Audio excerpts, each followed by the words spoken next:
So, Roman Gerodimos. That's right. Is that have I pronounced that correctly? Well, there are many ways to pronounce it, Okay. but that's one of them. How would you pronounce Actually, it? that is the closest to the Greek way, so that's actually pretty good. Oh, really? Yeah. Oh, well, that's not a bad start then. Not at all. How are you, first of all? I'm very well, thank you very much. Good, glad to I'm hear. having a good week so far. It's like Monday afternoon, so you never know.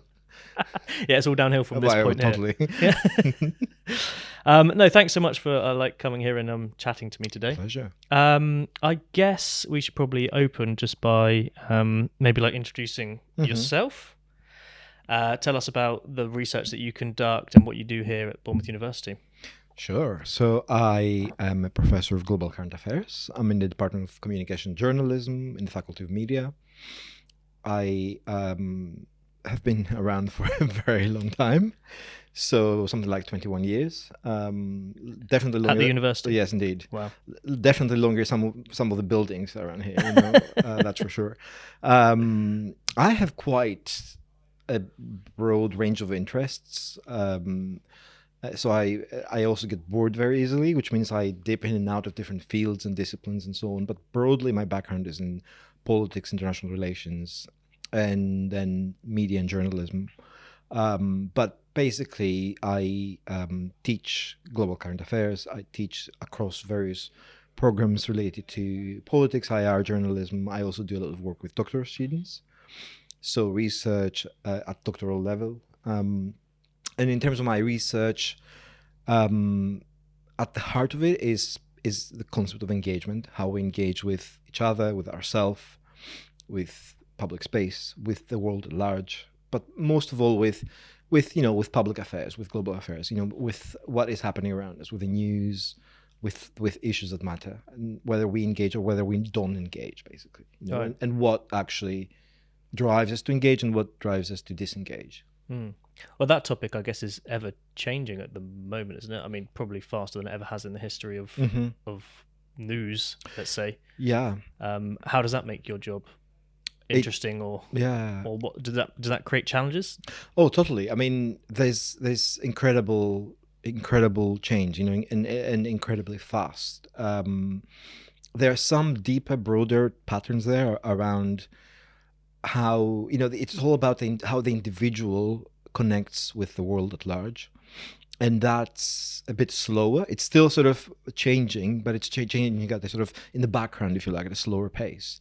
So just to give you an example, in the 2000s, for example, when I did a little research on how young people engage or why they don't engage with politics, there were certain things that I found that the world had changed, and young people expected to be shown why something mattered to them or why they should care about something, and how they as individuals, what they could do about it. So it was quite a consumerist model, if you like. It was when you had the explosion and on the internet, the beginnings of social media, and politics and public affairs were just one thing among many. So which was competing, so you had to be very, very effective in how you communicate about these issues. It wasn't, people didn't really care about politics, global current affairs, because we're talking about a decade of relative stability, peace, prosperity, and so on. And all that changes when you go into the global financial crisis, even more so when you go into like Brexit and all the other things we've experienced over the last, we've experienced an amazing, quite extraordinary level of historic change over the last 5-7 years. And that's changing how we engage and why we engage with politics and the world. Yeah. So what you say, I suppose, when people feel as though the political, sphere doesn't affect them in any way, they lose interest in it completely. Exactly. And because, relatively speaking, as you say, we're going through a period of great stability, it seems like nothing is. Yeah. We take changing. Things for granted, Right. Yeah. Like your security. I've done a lot of work on global security recently, and it's interesting because we didn't, people when I went into my class a few years ago and I said I'm going to talk about the new Cold War, and the students asked me what's the old Cold War, because they hadn't heard of it, because there was no immediate reason for them, to engage with it. But now we're talking, it's all about the new Cold War, right? And it's all come back. It never actually went away. Putin is straight out of literally an agent of the Cold War, and what he's doing is Cold War tactics and so on and so forth. But it kind of like went into the background because other things became more important. It's natural.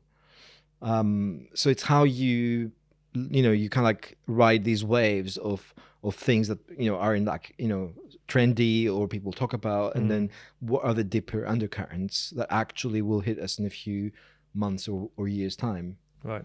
So when you say the new Cold War, which never went away, supposedly, is this like cyber attacks, this sort of thing? Is this? I mean, that's definitely part of it. Right. And it's the nature of warfare is changing for sure. So it's interesting because before the second invasion of Ukraine, we thought that, and a lot of people thought that the old style territorial invasions were a little bit out of fashion, that they wouldn't, we don't do this kind of thing anymore, it's funny to use that term, isn't it? Right. Out of fashion, but I know what you mean. Yeah, as in like it doesn't really work, it's too obvious, it's too it's a blunt instrument. It's much better to go for a fake news campaign or like hybrid, or even target journalists or politicians with sort of poison, whatever it is, because if it's sort of low level, it will go just under that radar of the news, and people may hear about it, but they won't really pay attention. So that was happening for like 10 years, from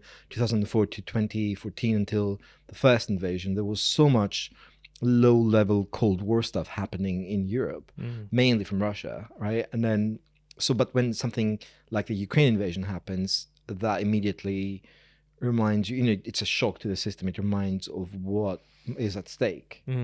Do you think that's strategically naive from Russia to do that? Because, I mean, suddenly you get this outcry from all the other countries affected around Europe and stuff, and it's such an obvious thing that's happened when you invade. Yeah. I guess, I don't know, from a propaganda perspective or something, they're suddenly the bad guy. I mean, maybe they always were to a lot of us, but, is that why that sort of tactical undercurrent espionage, as you were mentioning, is more often applied? I think it was terribly misjudged. I mean, part of it being misjudged was that the West, we hadn't really reacted to similar actions in the past. So when Putin invaded Ukraine for the first time, the Donbass and Crimea, when he annexed Crimea in 2014, the West didn't really react to that. So he thought he could get away with it. But what it did is it really, healthy antibodies, as it were, I'm using the sort of medical language now, kicked in the West. And we, I was actually quite pessimistic. I thought that people are not going to pay any attention, but thankfully people did. So it was misjudged because it actually is exactly what you say. It brought to the fore all those things that are happening, right? That we, poisonings, Litvinenko, 2006, the Skripals, 2018. You've got direct hits on UK soil, of former Russian agents or journalists or activists. In Germany, you've got things. Iran is doing it now in the UK.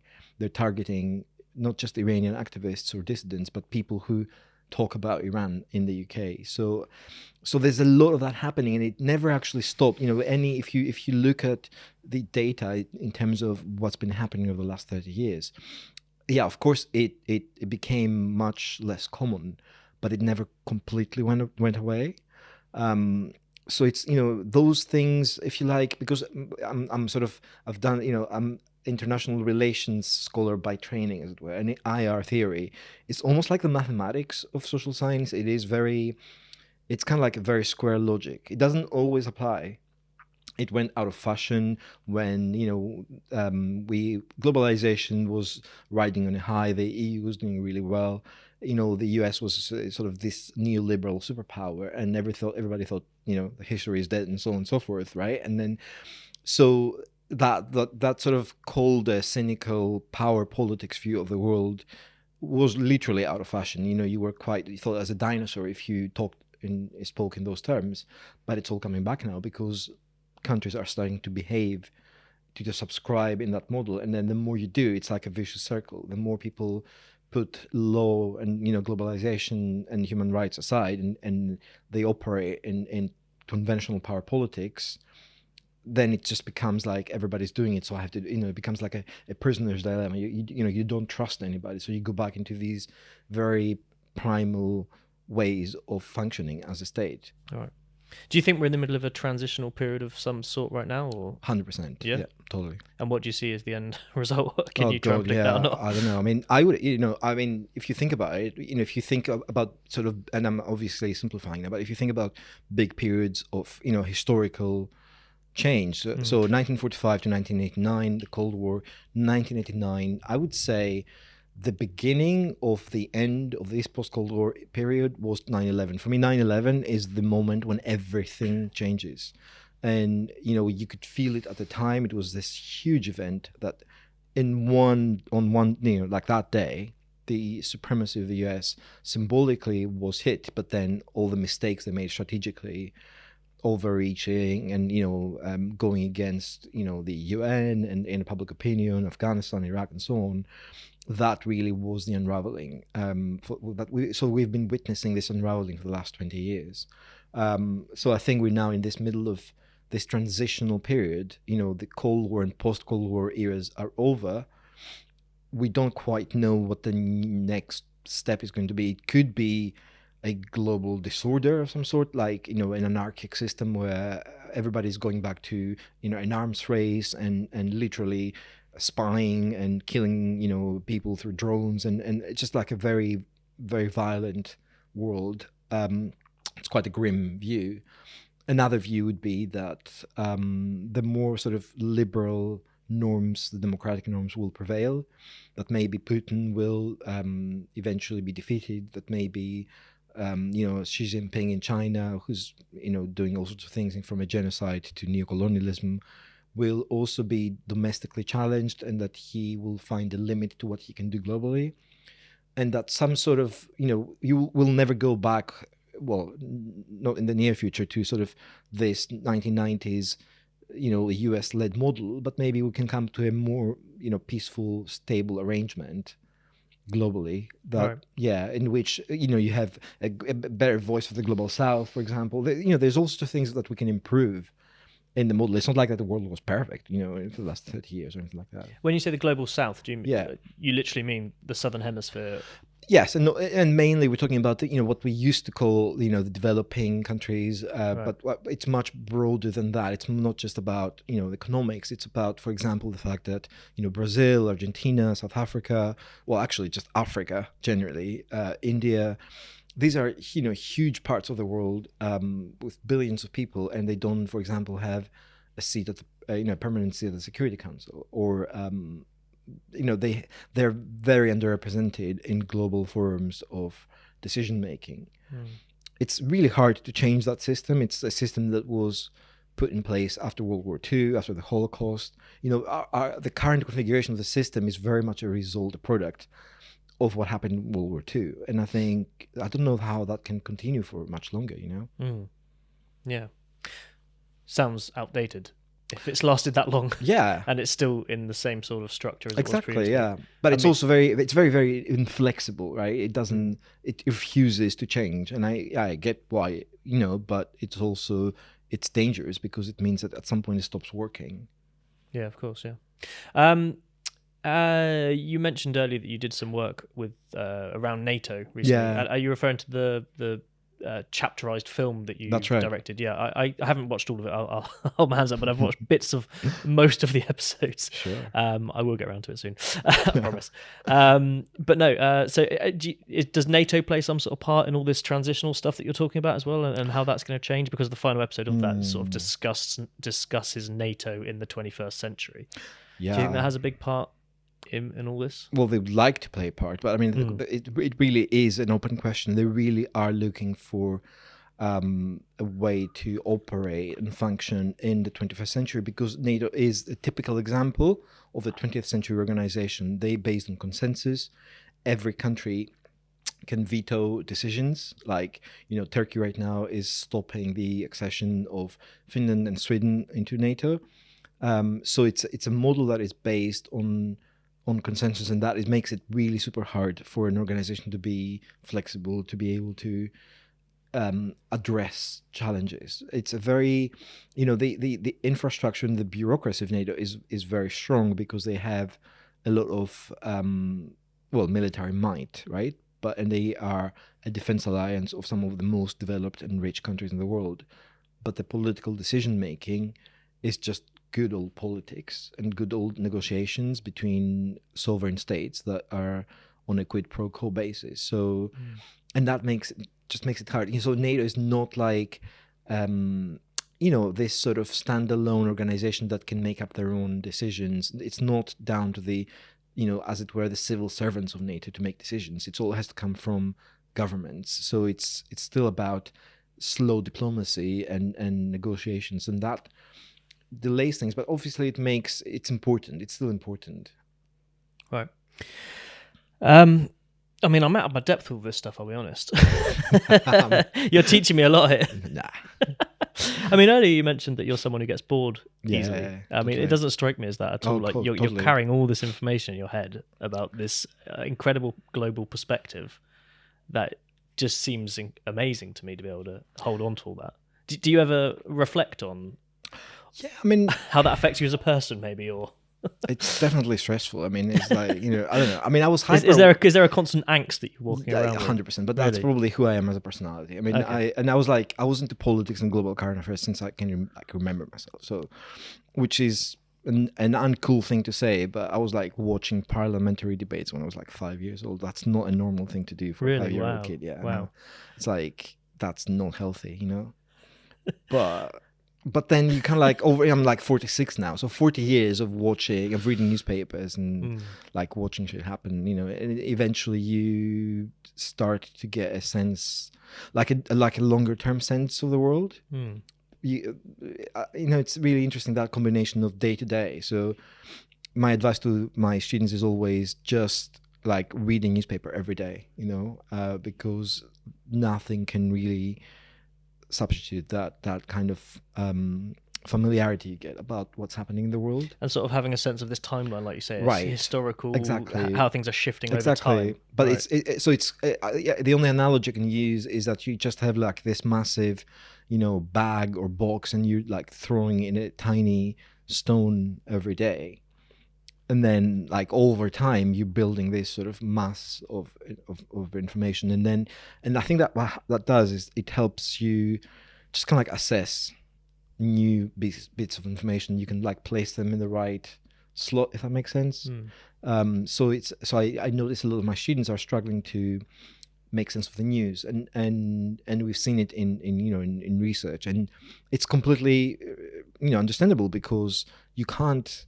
Unless you've read into an issue, there's, news reports don't come with a lot of context usually. We don't have a lot of time to spend to understand why things are happening. We get, very fragmented coverage. That's the nature of the news cycle.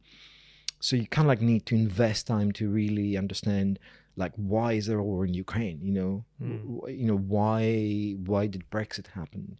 What is going on, in the European Union? What is going on in the world, really? Why is China lashing out against the Uyghurs? I mean, there are all these things that are happening, and it's just like, the news is, because of its nature, it's very fragmented. So it's, the longer you stay in the game of observing, the easier it becomes, I think. Right. And you mentioned earlier, like, you're particularly interested in how individuals engage with this stuff. I mean, social media must have just had such a massive impact on that, especially with the youth, and also maybe, just everything trying to grab their attention all the time. And people say attention spans are dropping and this sort of thing. So, I mean, can you envisage how that challenge will be overcome moving forward? I mean, especially with the sort of dawn of AI at the moment as well. I mean, how that's going to change things. Have you got any kind of particular opinion on that? I mean, it is the pace of change is unimaginable. As in, we talk about ChatGPT and how that took off. I mean, within 2 months you have 100 million users, right? And early January you start to have conversations. Universities need to think about how they're going to adapt to this, because oh, it may affect assessment and even our jobs within 3 to 5 years. And then a month later, you've got students literally like downloading their coursework through, not 3 to 5 years, like a month later, it's already happening. So we already have to respond to this with guidelines and, let students know that this is not allowed and so on and so forth. So universities are not the most flexible and fast moving, organizations around, right? So it's, for that to happen within a month, it's pretty dramatic. In terms of more broadly in terms of engagement, I think, it's very early days to say how AI is going to change the way we engage.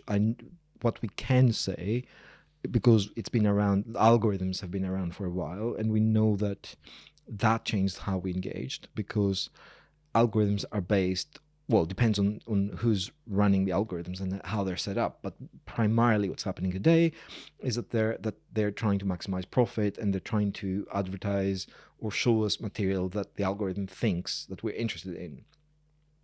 So naturally, what that means is that, first of all, you get this really well-designed addictive flow, whether it's TikTok or Facebook or whatever, which is sort of, purely designed to keep you on the platform.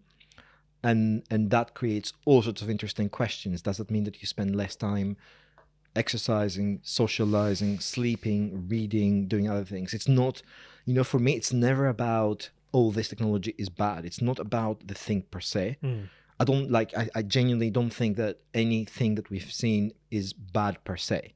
It is the effect of, how the architecture, how the whole structure of it and the culture of consumption means that it displaces other things, or it has other effects because of how much you were going to be overusing it, right? So and no platform per se is inherently bad, I think. It's just, but some platforms though are designed, to appeal to the lowest common denominator of the human nature. Yeah, basically. Of course, yeah. And as you mentioned, the end goal seems to be profit. Exactly. So, that capitalist kind of need for more all the Right. time seems to be the way a lot of that stuff's going wrong, in my opinion. Exactly. There's probably also a lot of benefits to that. But it's what you said about attention span. I just came across a study the other day which showed that we're not deep reading anymore, largely, and that is a huge issue. It's not just how many pages of books you read every year. It's a little bit like deep sleep. It's like, imagine going to sleep and waking up every 15 minutes. It will destroy your body very quickly. Yeah.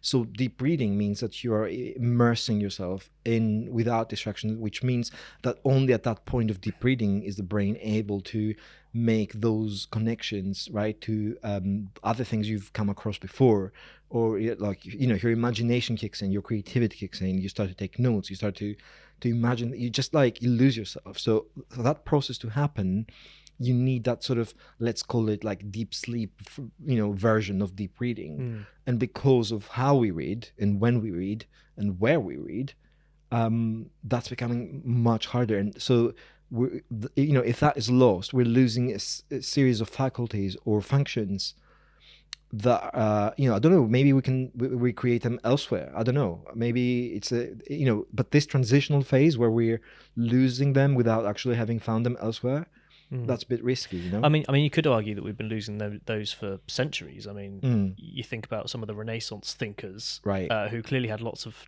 free time to create works of art and think deeply about things. Totally. Even probably just in the last century, we haven't had that because of the requirement to work long hours and whatever to. Yeah, no, absolutely. You've nailed it on the head, I think, because you hit the nail on the head. Because why? Because if you go to AI, which is what you were saying before, it's all about getting quickly to the outcome. Whereas anything in life, whether you're talking about art or creativity or learning something, or even just like life itself, it's all about the journey. It's all about the process, right? It's all about reflecting on what you're doing and why you're doing it, and learning from mistakes. It's literally all about the process. Like philosophy, if you do any kind of course, it's all about the methodology. It's all about how you got to the outcome. It's not about the outcome itself. Right. So AI is changing this paradigm of thinking to make it all about the outcome. And that means that, I mean, I'd be very, interested to see what kind of art emerges.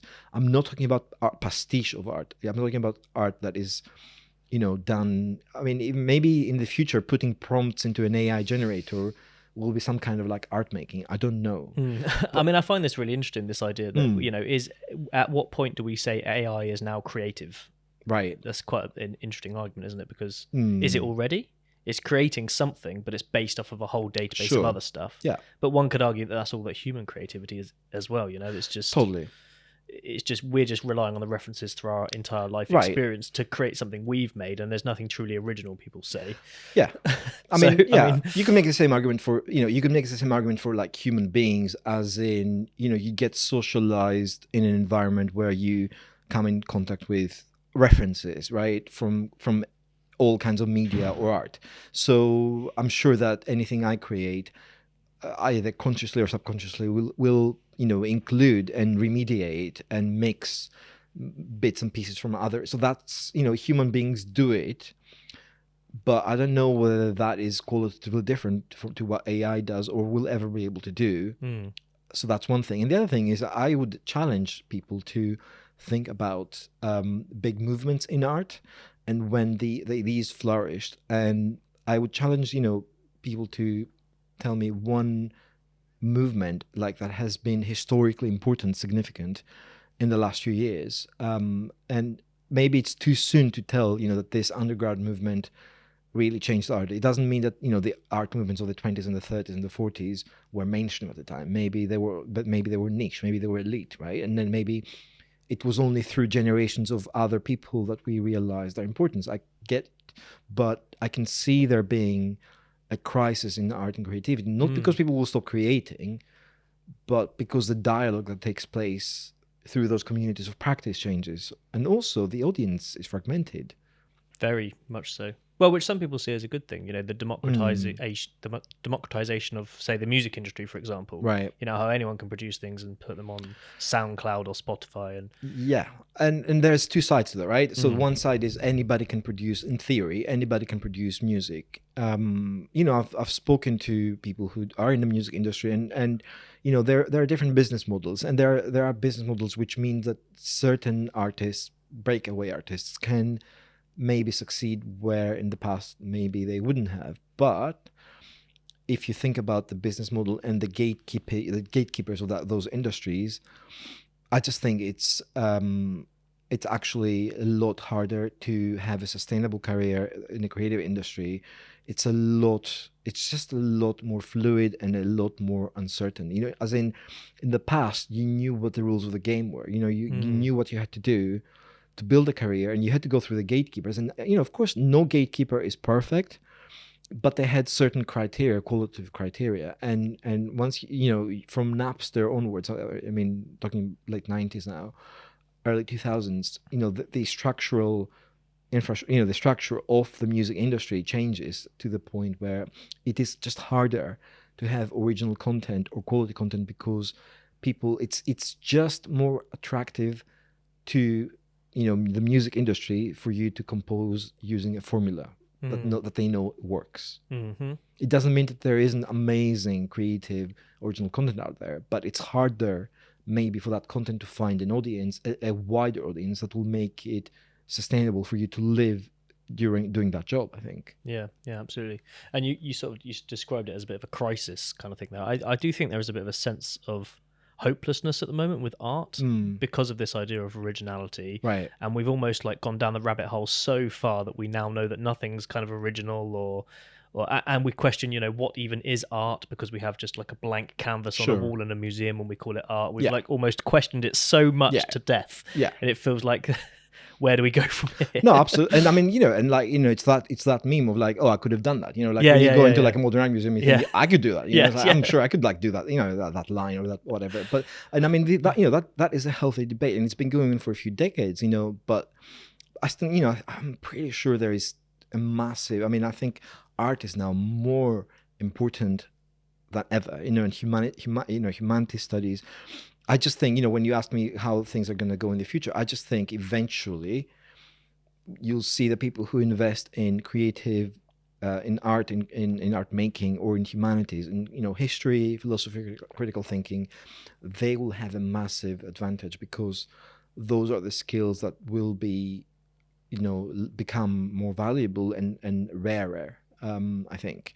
So because we're losing the muscle of like that critical thinking and that process making because of AI. So whoever is able to hold on to those skills will actually have a competitive advantage. Interesting. It's counterintuitive if you think about it, right? Because you're thinking, and what's the point in learning foreign languages? Because in a while you'll have AI do that simultaneously. Maybe you won't with an earpiece or something, right? Yeah. So, I mean, just to give you another example, I think that already exists, to be honest. Nearly, of course, yeah, totally. And then people will start questioning the point of spending thousands of pounds and hours of your life to try to learn a language, but it's not about the product, it's about the process and how that changes your brain, changes yourself, right? But I think it's the physicist Neil deGrasse Tyson. I don't know if you've ever heard him, right? He rants on about physics quite a lot online, but he said something along the lines of, when people say, oh, why did I learn trigonometry at school, like I'm never going to use that, they didn't teach me about taxes, they taught me about this, that and the other. But he says exactly that. He says it's because it's teaching you a way of thinking about stuff. It's not the actual theories that are important. Totally. And so my worry is that it will create that it will create a massive economic and social inequality, because people who go into good schools and they do Latin and ancient Greek and whatever table manners and all the things that you think are like completely useless and sort of the old life, will actually they're important because they are about how to socialize and how to think critically and how to put everything in a perspective. Whereas I'm not suggesting that obviously technical skills or like coding or things like that are not useful, but you can't just live on those things alone. You need also the humanity in it, right? And I think that's actually the danger, is that people just go for the easy option, which is to just try to get everything ready made. But that doesn't, I think long term, that will cause a lot of damage to themselves and to their communities, because it means they're not resilient enough. They haven't gone through like that trial and error process of learning that really helps you develop as a human being. That makes you a little bit more resilient, a little bit more autonomous, Yeah, right. If you become too dependent on technology, and what happens if the technology is withdrawn from you? Good point. I don't know. I don't want to sound too pessimistic though, I mean, I don't know. Like, it's too early to say. It's just like, and maybe I'm just scared because we're seeing a lot of change, and change is scary. I'm sure there's like great things coming out. I mean, I know there are great things coming out of AI in medicine, for example, that are amazing. That will save lives. So, but it's all the other things to do with democracy and engagement, socialization, and all those other things that have to do with as human beings, that we need to not worry about, but like work on, maybe. Right. Yeah. I mean, I think maybe as a side effect of this globalization type thing as well. I mean, I was born in the 80s. Grew up pretty much in that massive transitional period of the internet and all that stuff. I suppose I've got this slight feeling of kind of ineffectiveness. Like, I can see the problems, but there's nothing I can do to resolve them, kind of thing, because I feel like I'm part of this massive community of 7 billion people. Sure. As opposed to, maybe at one point in time it was a few hundred people in your village or whatever, where you felt like you could make a change. Yep. So I think that kind of mindset is, I don't know if it's a problem or not, but right. I feel like to make an impact, I need to impact 7 billion people almost, as opposed to just 100 or whatever. Well, what you've just done just now is to pinpoint, I think, the single most important issue, at least from like my background, which is in civic engagement, political socialization. That whole paradigm of democracy is based on the idea, it's based on just a very simple concept. It's called self-efficacy in the literature, right? It means that I believe that my actions can make a difference, can have an impact. The whole idea of not just, just go beyond politics, just in life in general, the idea of freedom, of free will, is that your actions, that you have control over your life, that you have agency over your life. And what we're seeing right now is the beginnings of that notion, that either because of globalization or because of technology, we're basically losing control, we're losing agency, and that we're not able to influence the system. The system may be algorithms, it may be surveillance, it may be anything else, it may be governance structures, it could be anything. And that is the single most dangerous thing that can happen, because it's, you can see it as a massive exercise in disenfranchisement. It means it's very cyclical, because if you take away that belief from individuals that their lives have meaning, that they have control, very quickly you end up with people who are resigned, and that creates a massive problem. It doesn't mean that it's not about one person always. It doesn't mean that if you donate £5 you'll necessarily save the world, or that if you work for a day that you'll save the world. It's not. Politics is very hard. It requires compromise, it requires negotiation, and just losing, and it's all fine. It's all part of coexisting, as you say, in a global community of 7 billion people. So it's not about one person always saving the world. We have to work together, but at least you have to have the sense that you have a voice, that your actions are of consequence to yourself, to your local community, and more broadly to the world. And when that chain breaks, that is the beginning of like a totalitarian state, because you have basically, not a public or people that are completely disempowered. It's just cyclical, because if you believe that your actions make change, you're more likely to engage. If you believe, like, the biggest driver of disengagement and apathy is the belief that whatever I do won't make a difference. It's like, this is like a complete like catch-22. Where do you start from when people don't believe that? How do you change their perspective on that, right? But it's exactly what you said. So I think it's not just a problem, it is the problem. Right. And do you think this has been a sort of a strategy of totalitarian states totally to create that kind of sense? 100%. I mean, we're seeing it in China right now. What they're doing is they're integrating AI, surveillance, biometrics. The level of control it's just ridiculous. It's this sort of social credit thing. Exactly. Is that a real thing? I mean, I heard about totally, that. Yeah. It's not yet like a one, sometimes it's misunderstood and people think there's some amazing, coherent one system. It's actually a series or a compilation of systems locally, together, nationally, right. Exactly, in different layers. But it's all based around that idea that the state rewards you for good behavior and punishes you for bad behavior. And the good behavior could be, I'm just give you a ridiculous example. You go into like a public toilet and it will scan your face and your biometrics and dispense a piece of like toilet paper, and if you go back again, it won't give you a second one because that was your piece and you're done. If you jaywalk, you have screens next to the traffic lights, that triangulate your face, your biometrics from the cameras with the databases and project your face on the screens. I mean, it's not gonna. I'd heard about that example. Yeah, that was the example that sort of shocked me. Exactly, and there's 2 points to that. One point is it embarrasses you, but the other thing is it shows you like we're watching you. You're under our control, and it's very easy to that constant surveillance. Right. Idea, yeah. Internet of Things. I mean, Internet of Things is going to be amazing in some ways for our daily life, and it's convenient, but equally it can create that idea that we're under constant surveillance.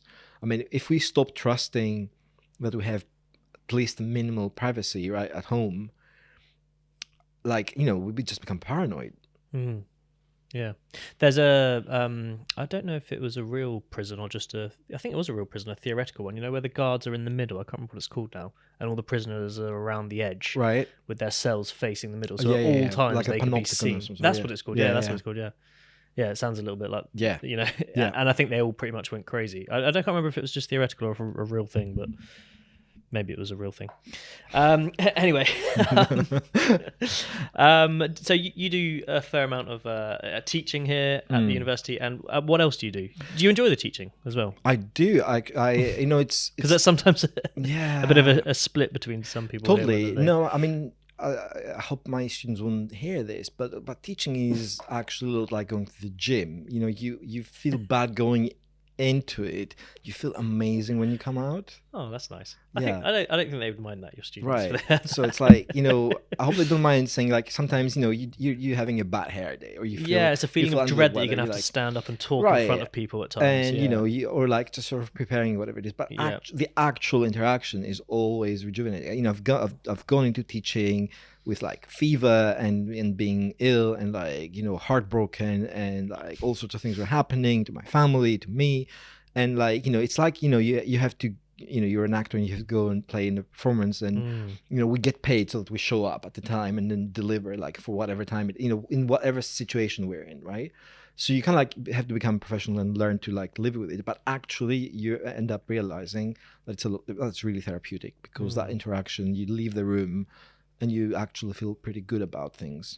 Do you think there's something in that, sort of forcing yourself to almost put on a front when you're feeling like that? I think actually so. Eventually turns Totally. into going back the other way. Totally, because otherwise I would just be stuck home in pajamas, curled in my blanket. I would never see anybody, and that's probably not a very good idea when you're like feeling down. Yeah, right. Yeah, absolutely. Yeah. I was reading your LinkedIn bio For you. yesterday. It's very well written, actually. Well, it's totally out of date, but yeah. Thank you. I'm quite envious by it, because I find it hard to write those bios about yourself.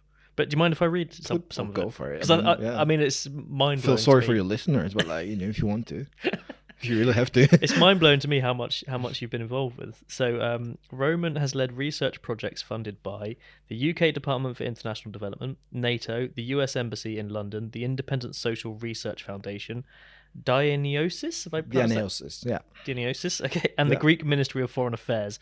He's organised international conferences on new media and diplomacy, media and empowerment, the Greek crisis, extremism in Europe, migration and empathy, shame and political violence. These are all different conferences. He is the founder of the Greek Politics Specialist Group of the UK's Political Studies Association, which he has led from 2004 to 2017. That's why it's out of date. You haven't updated that date. No, actually, I did finally, like Gaddafi after decades. Well, actually, Gaddafi was overthrown, whereas I left on my own accord. But like, basically, I left that rule after 13 years, and I think it was high time that I did. And you weren't overthrown. No, I wasn't actually. Thankfully, no, your statue didn't get torn down. I wish I had been overthrown for years, but I wasn't. Right. Yeah. I mean, I could continue, because Roman's work has appeared in global media outlets: CNN, Sky News, BBC, AP, Euronews, USA Today. What else? His latest. Oh, you've edited a book, recently, haven't you? Yeah, I edited a few books. The last one, actually, I'm quite excited about the last one, on shame. It's pretty cool work, and we're doing work with all sorts of stakeholders outside the university. Right. So it's actually, I should say that my favorite part of my work, apart from teaching, of course, is working with people outside the university. So like working with, just like last week, we did a workshop with an amazing theatre ensemble called Faction, because they were putting up a performance of Macbeth at Wilton's in London, and we did a workshop with them on shame in Shakespeare, and doing workshops and seminars and lectures with the criminal justice system, with museums, galleries, with Freud Museum. We're doing a conference next month, and an event in the summer. So it's like, I'm really passionate about this research and this whole work on the concept of shame as a driver of aggression and violence. And the more I dig into it, the more I discover that it can be applied and used by people. So yeah, it's quite cool. Can you explain that a little bit? So shame as a precursor to violence. Yeah. So basically, shame and fear, was it? Also shame and it's mostly sort of shame, but shame is an umbrella term for like humiliation or disrespect or feeling that you're not seen in the way that you want to be seen. It's sort of like shorthand for various things that all fall under the umbrella. It's the work of an amazing American psychiatrist called James Gilligan, amazing guy, who has spent 60 years working with thousands of like offenders in all sorts of institutions and prisons and hospitals and so on. And he's advised like Bill Clinton and Tony Blair and the UN and so on and so forth. And he basically realized at some point that there wasn't a single case of somebody having committed a violent crime that shame wasn't actually the root cause of that they had experienced a catastrophic level of shame at some point in their lives. And then if you take that, if you study, what we found was that there's a whole psychoanalytical basis for that. It could be that you are sort of a sense of abandonment in early age, or that just you're not shown how to handle emotions of shame, and if you can imagine shame as like this really, really toxic, radioactive, slimy ball, right? That people throw around, and when you're thrown that, you just want to get rid of it. You want to, just pass it on to the next person because it's so catastrophic that you can't live with it. So this creates this like vicious circle of violence, or it doesn't even have to be violence, or just anger. So you shame me and I shame somebody else, or I harm somebody else, or I harm myself, and there's this like vicious cycle of violence. So violence is the obvious application of this. If you go into criminal justice or crime and so on, extremism, terrorism, it has amazing applications. But even if you don't go down that route, if you talk about how we bring up children, or what happens in a domestic situation at home, or even in a workplace, it doesn't have to be violence. It could be when people feel disrespected or humiliated, and how that creates dynamics of shame within a workplace. I mean, the applications are really endless. And what we found doing this project over the last 3 years or so is it's just this amazing passkey that explains so much around us.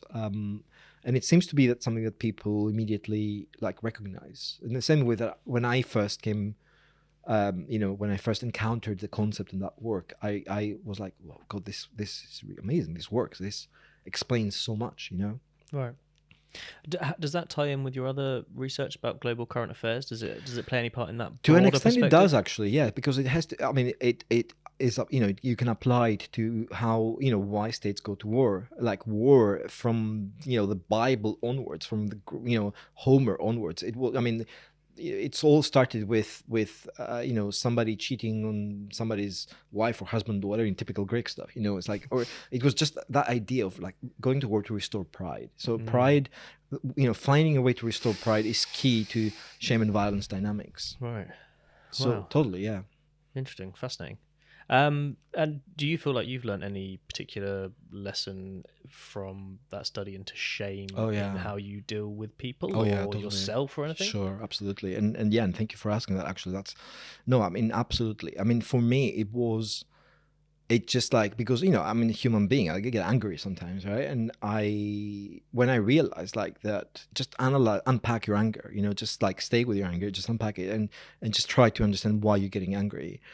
And it was like 100% success rate in interpreting why I get angry, which was that I felt either that somebody was trying to humiliate me or disrespect me, or didn't see me the way I wanted to be seen, or I felt embarrassed, or the some kind of like some sort of relationship of inequality where the other person is behaving in a way that is not respectful, mainly, but it could be other reasons. But it all comes down basically to that. And we can analyze it even further, because shame has its own roots into our ultimate fears around loneliness, around social death, around being ostracized from the group. So there are like quite evolutionary foundations there. But what it means in practice is that next time you get angry because I keep bumping my knee on the lounge table, and like I get angry at the lounge table because it's like, why is it there? Why is it doing this to me? Right? It's really silly, but like, right. It's almost like you feel at the table. Towards inanimate objects as well. Exactly, totally. I mean,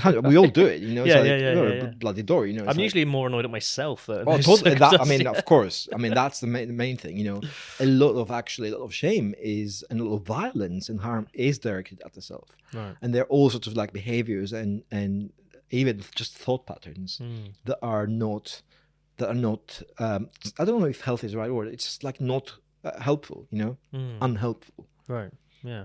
Whereas if you're able to recognize why this is happening, if you become much, I'm not saying I've like reached any kind of like yogi master Zen levels, but it allows me, when something happens, when I get angry, I know it's something because it's got to do with me, not with the other person. We can't control what other people do, say, or do, right? What we can control is how we feel about it. Our response to it. Exactly. And if you feel okay with yourself, like you don't need other people's approval or validation, So if there are people, if somebody is behaving like, like, I'm not going to use a 4-letter word in this podcast, but like, inappropriately, that says something about them. It doesn't say anything about you. Yeah, of course. Yeah. Right. Yeah. So I think if you try to like stick with that thought, it's so liberating. It means you don't actually have to get angry, Yeah. Yeah. Mind you, that's very frustrating sometimes for the other person when they're totally gearing up for a fight and you're 100% triggering. Yeah, of course, because they think that you're not respecting them, but because you're not validating their anger, right? It's like they think you're superior because you're like, you don't think that even engaging with them in that fight is worthy of you. Yeah, right. Yeah. Right. So the non-fighting triggers them, but that's because they like have their own issues. So it's not your fault, right? Does this make sense? Yes, absolutely. Yeah. Okay, so good. I'm just reflecting on my own life. I didn't expect this to be a therapy session. Anytime, Tom. I should lie down, shouldn't I? Totally. I mean, we do have a couch here. Oh dear. So, how many authors did you bring together for this book you've edited? Interdisciplinary. Yeah, applications of shame and violence theory, breaking the cycle. It's a mouthful. It's I don't remember the exact number. It was like 16 chapters, probably around 15 people have written a few chapters or co-written a few chapters. And how long did that take to sort of?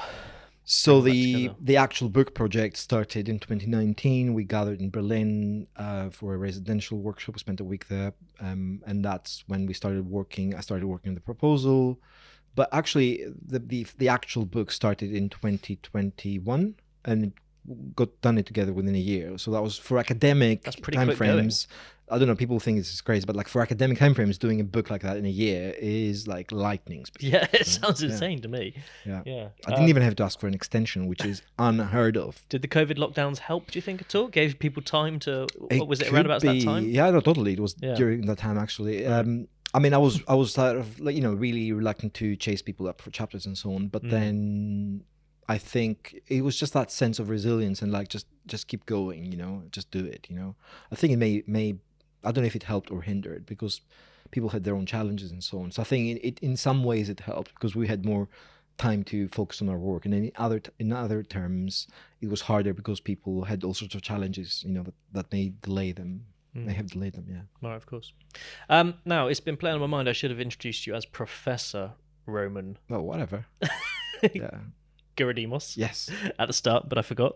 No, you're well. Thank you. Yeah. Whatever. But could you talk to us about your journey to become a professor? Like you said, you've been here for 21 years. Yeah, that's right. Does that play a big part? The fact you've been here for so long. I mean, what what does it take to become a professor? The Holy Grail. Oh dear. Yeah. So I joined 2002 as associate lecturer, which is basically part-time paid, doing my PhD. Then became a lecturer in 2005. So that was like a permanent post, basically. Then senior lecturer 2011, principal academic 2013, associate professor 2018, and then only became professor like 2 years ago. Yeah. So it's I mean, what I can say is, it's really interesting after all this time. When I actually became professor, I was a little bit sort of nonchalant about it. I was like, oh my God, I don't care, at this point. It was like, when you've worked your whole life, it's like titles become less important as you grow older. It was, of course, amazing. And it was pretty impossible to become a professor. In this university in the past, it was very, very, very hard. Like we had one professor like in 10 years. I mean, thankfully the university has now, created progression and promotion practices that are much better, much fairer, much more transparent. There are like better panels, there are criteria, and the way these are applied, it's just like improved massively. And you see more women being promoted, you see more people being promoted that have been around for, doing amazing work for a long time. So we now have a much more developed professoriate, associate professors. It's just like, there's this sort of diverse distribution of roles, which allows you to, I mean, it didn't really make a massive difference in what I do, to be honest with you. I still teach, I still do lots of other things.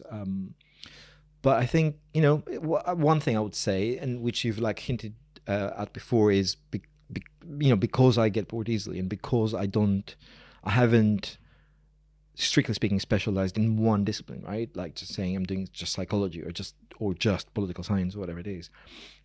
I thought initially that it would be impossible for me to get promoted because I thought it's just like makes it harder to sell yourself and to get lots of Google, citations. To market yourself as one Right, thing, essentially. exactly. Yeah, right. And it also means that it's just harder to then become well known in that field because you keep moving fields, right? So, but I wasn't going to like compromise or, my need to just learn different things to become promoted. So you've literally trusted your instinct. Yeah, totally, 100%, 100%. That's quite amazing, really. For such a long time, to have stayed stuck at that kind of ethos. Well, to be honest, I don't think I would have done it differently because I literally would have died of boredom if I had to do the same thing for 20 years. Like, I mean, I completely respect, and we need people who specialize in one thing. It's just like, I don't know that I would have had the patience to do that unless, I mean, I don't know, maybe one day I'll find something that is so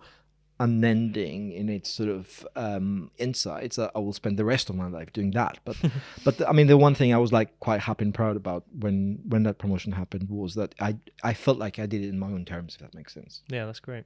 It's quite refreshing to hear a professor saying they get bored easily, I think. Oh yeah. Oh God, yeah. No, absolutely. So should we talk a little about you, the man, sure, and what sort of led you to this, right from maybe your childhood? I mean, you're Greek, is that right? I'm Greek. So did you grow up in Greece? I grew up in Greece, absolutely. I was born in 1976, so yeah, grew up in the 80s, which was an amazing, actually. It was, the 80s were like such a. I mean, I know there were like a lot of challenges, in Britain and elsewhere, with economically and so on. The end of the Cold War and actually that was a huge influence for me, like living, growing up in the Cold War and being hyper aware of, I mean, people who have no memory of the Cold War won't really resonate with them. But for people who lived during the Cold War, there was literally, you every day there were stories about nuclear war. So you knew that literally every day, I mean, that there could be a war and that, this thing could end, So it's a little bit like climate change today. Right, the existential dread, right, kind exactly. Of thing. But it's different because climate change is definitely happening, and it will definitely, but it's longer term, and it's it's very, very slow, and it we may nothing is suddenly going to happen exactly tomorrow, possibly, and we may we still have hope of adapting somehow, or like some kind of technology may emerge which, I don't know, captures carbon or whatever it is. Whereas that was like a crazy person or an accident, as it almost happened, could literally lead to an all-out war. So you went to bed at night thinking you may not wake up in the morning. And I can't stress enough how anxiety-inducing that is. And I've heard a lot of people who actually grew up even before that were like, that was a thing, for them. Wow. Yeah. Can't really imagine that. So you think that kind of has played a part? I think so, yeah. On what you've chosen to it research. Traumatized me completely. And this sort of angst that you carry around about the wider perspective. Yeah, I think so. I mean, it's pretty phenomenal, as you mentioned earlier, that as a 5-year-old you were watching sort of political debates on television and stuff. Did your parents sort of encourage that? What was your sort of family life like in terms of that? I was lucky because they just let me do my own thing. They didn't really meddle with what I was doing. But as a 5-year-old, I like that. Yeah, they thought I was probably a bit odd, but like they didn't really mind, But I have to say, like, in all seriousness, like Greece was a very, very politicized society. Right. So it's like, when I started doing research, I counted that no conversation, it took every conversation within 30 seconds would turn to politics, which is insane if you think about it. It was a little bit like, you remember when like Brexit was happening here and every conversation would end up like in talking about Brexit within a minute or two. Yeah, if not the weather, you mean. Yeah. Right, exactly. It was either Brexit or the weather, right? Or like trains. So imagine like this being politics throughout your entire life. Right, and you said when you started doing research, you counted this. Yeah, so I didn't do like official research, but I was like... At what age was this? Well, at 25-ish when I came here. As an adult. Yeah, like when I came here and like realized that it's not normal to like, have every conversation become a political conversation within 30 seconds. Because you got a different perspective. Right. And I was like, okay, there's something wrong with us. And that's interesting, isn't it? That's quite a cultural defining thing, isn't it? I think. Just like, how the Brits always talk about the weather, I suppose, that sort of thing, isn't it? Which exactly. seems less hard line than talking about politics constantly. Exactly. So you literally went out and you were counting. Yeah, I mean, it's not hard. You don't have to try very hard because it's like... Was this your own conversations? Were you just counting in my own conversations? Yeah, exactly. I mean, I was like, in family dinner tables, and I was like, okay, let's see how long it's going to take for this to go into like a political rant again, I see. Yeah. Oh, interesting. And that was just kind of an informal thing. Yeah, totally. It wasn't. No. I'm not that sad. Yeah. Fantastic. Do you have any like stories of your youth from Greece? Because I mean, it's interesting from outsiders to hear about other countries growing up in those places and stuff.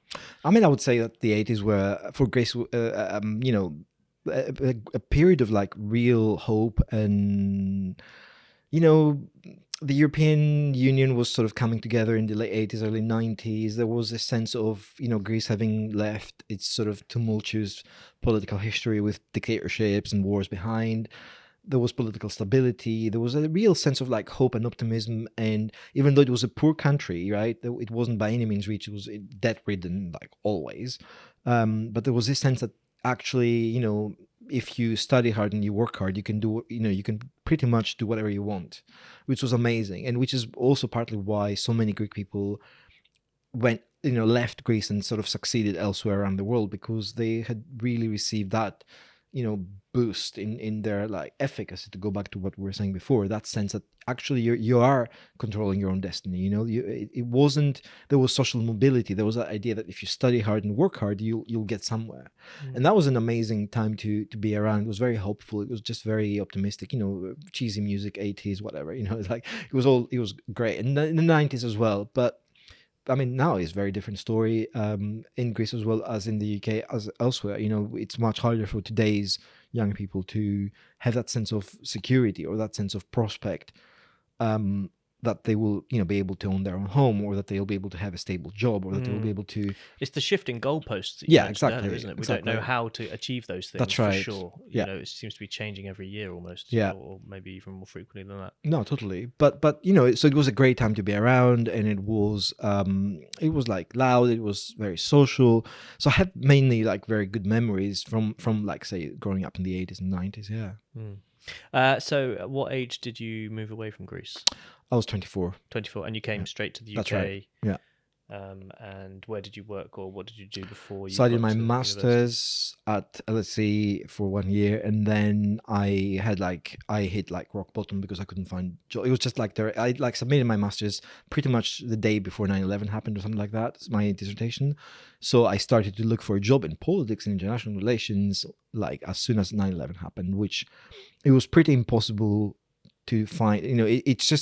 It's really hard to describe it for people to believe this now, but the whole system of foreign affairs and international relations just closed like an oyster after 9/11. Really? Yeah, especially for people who are not from a really posh school, who are not British, who are not like definitely part of the establishment, if you like. Well, why did that happen? I think there was just general insecurity. Like there was this industrial level paranoia about people being not, I don't know, trustworthy or whatever. Generally, at best of times, the politics and international relations community, if let's put it that way, is pretty close, and there's like we're not talking about the glass ceiling. It's more like a nuclear bunker, concrete level sort of wall. But especially at then, I think a lot of people, I know a lot of my colleagues at masters like left the UK because just couldn't find a job. It was just really hard. So so for a year, like I did like flying for clubs and working for Pret and all those things, and then I got a scholarship to come and work and study here. Oh, fantastic! And you studied previously in Greece. Greece, yeah. So I mean, what was that experience like? Sort of your adolescence and growing up through Greece. How has that shaped you as a person? Did you have a lot of friends? You said you went out. Quite a buoyant time. I didn't have a lot of friends. I eventually, I mean, I was a little bit sort of nerdy, geeky. Focused on your studies? At university, yes. Yeah. At university, I started to have a lot more friends. I was actually, I was social, but I also was so like driven and interested in studying that I was spending a lot of time doing that. But I did have friends, and I do have an amazing social network back in Greece.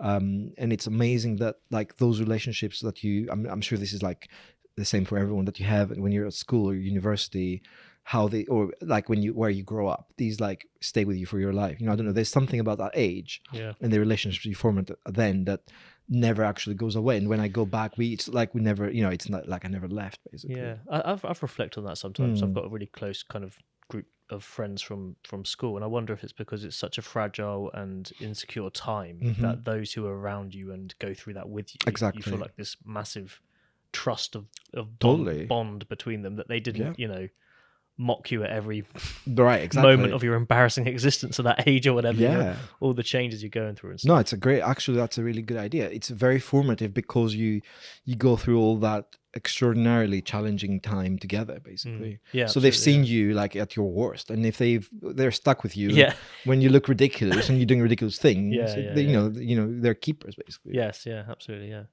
so you mentioned earlier that the 80s and 90s was a really great time. In looking back now, do you think there's a sense that we always look back through nostalgic eyes on every era? Do you think at some point in time, this era right now, we'll look back and say, the 2020s were great? Well, it feels to me like hard to imagine that right now. I know what you mean. I think that I don't know, like potentially. I mean, depends. This is very subjective, but I do think that we always, and maybe there's like science to prove this, we always usually look back at our teens or the decade of our teens as something, genuinely like with nostalgia, as you say, right? So I'm sure that people growing up today may look back, especially if, we live in a world, kind of like managed by AI. We'll look back at those. Oh, we were so free back then. We didn't have whatever. And is it genuinely because things are just getting constantly worse, or is it just all in our minds? I don't think so. I think part of it is psychology. Part of it is not everything is actually a lot of things actually are getting better and easier. And if I think about my life back then, we were doing a lot of things that were repetitive, that were difficult. The internet, despite everything, has been amazing. And I was on the internet I was like 1995, so I was like very early adopter in Greece, and so I've experienced amazing. I've met people all over the world, and I was like, when we were doing Usenet groups and IRC and all those proto social media, where you chat with people all over the world, and there's something beautiful about it, about coming in touch with people from all over the world and finding information that you like on everything, and blogs, that was that period when we had blogs, and there's an amazing, actually, if you use a web archive, which archives all the websites ever, basically, you can go back and find some amazing things, even if they've disappeared now. Do they manually do that? That must be I think no, I think there's a thing that scans basically and saves. Right. But basically, it was a time when people published and maintained websites and blogs and pages with the most unusual geeky interests, and that that's great. It's amazing. Yeah, absolutely. So you've got a lot coming up, I think you said, conferences and things. So what's the sort of next thing happening, the next big thing happening? Right. So in terms of the shame work, the book, we've got a series of events happening next week, and then the week 2 weeks after, every 2 weeks, basically, a series of presentations, outreach work, doing workshops in Greece as well. So just trying to use this work as much as possible to, this sounds really like pretentious, but not empower people, but like just, offer it to people and let them make the most of it, So so there will be a series of impact-related work around the shame project. We've started publishing a massive series of investigative curation reports on China that I've been working with my students for the last 2-3 years. We've already published the first 2 reports, and then there's like 8 or 10 more to come, and then that will all be collated and published as like a PDF report by the university. I am working on various like grant applications that relate to these projects as well, and I'm scripting. I've been trying to finish a film script that I've been writing, but it's something that, the thing that always gives way when there's something more urgent happening. The creative stuff turns out. Well, I know. I suppose maybe that's unfair to say. No, it is. Because most stuff is probably creative to some degree, but yeah, the like passion. Yeah, exactly. And if there isn't like, if there, it's harder to like, find funding, and it's harder to find space for it. But you have to keep going. Will this be another documentary? No, I mean, there may be another documentary in the way, we'll see. But no, that might be, if it ever happens, would be my first live action fiction film. Oh, fabulous. Yeah. Brilliant. And what would that be based on? It's an original script, but it's basically a story. Well, it's a kind of story that moves between the Old West of the late 19th century and the late 20th century. And it's a story of mainly three people. And it's about outsiders and others, and how misfits, basically. It's a story of misfits and how misfits find community and how they go through various challenges in their lives. Does this tie into your shame kind of implicitly only? I mean, my work like informs, but creative writing screenplays is like it's a thing of its own, but then whatever you do, of course, informs your thinking. Yeah, of course. Yeah Fab. That part of your work really interests me is the filmmaking, because obviously that's the sort of my background as well as filmmaking, and I've been having lots of conversations with people around the faculty about sort of dissemination of research through media outputs a little bit more. And Richard Berger, who I mentioned earlier, thinks that we need some sort of copy-paste structure that we can provide for research bids, basically, where there's something kind of written into a research bid that allocates some of the funds for the media output at the end of it. Yeah, I agree with that. Do you think that's an important thing to do? Definitely important. I mean, academics and academia in general needs to have a very serious conversation about journal articles and academic books, and it's becoming now ridiculous where you spend a lot of time working on research which then just like dies a slow death in terms of like 3 people read it or like 10 people read it, not even 10, and it doesn't matter how good it is, it doesn't matter how timely or important it is, either because of paywalls or because of inaccessible language or because of just how much stuff there is. We're doing amazing work which often just is not like, it doesn't reach the people it needs to. It's great for your own personal development, but it's very selfish. Why not do something with that work? And I think multimedia and film is a great way to communicate that work. And I've found that whenever you enter that creative process of trying to communicate your research, you actually learn a lot of things about the research. Really? What, by sort of refining it exactly. into a script? Well, yeah, it's just even the production process and how you choose to edit and communicate and shoot and stuff. It's any process of production is a creative process which inevitably will force you into a reflection around what you're trying to say. What is your story? What is it? How are you going to structure it, and why pick that structure, and what does that mean? About your story. And so it goes back to all those epistemic questions around knowledge and what is truth and how do you arrive at that? And I think so. It's not. I don't see it at all as kind of like the sort of this a little afterthought. I think it is actually part of the process. Right. I had a question that's just slipped my mind. If only one question slipped your mind, you're still fine. I routinely forget everything. So. There are probably 1,000 along the way that have slipped my mind. No, it was to do with what you were saying about films. And now I'm going around in a cycle in my head thinking I've forgotten the question and we're on a podcast and it's just... I mean, it's your podcast. You can take as much time as you want. Yeah, I'll just edit this bit out. All right. Yeah. where I look like a fool because I can't think of the question I was going to ask. That was what I was going to ask. Yeah, so you mentioned we need to engage the right people. Generally speaking, I mean, this is probably going to be a hard question to answer because it's contextually dependent on the research, but who are the people that we need to be aiming research at? Is it the general populace or is it like policy makers? Who should who should we push this stuff at to affect change in the way we want with research?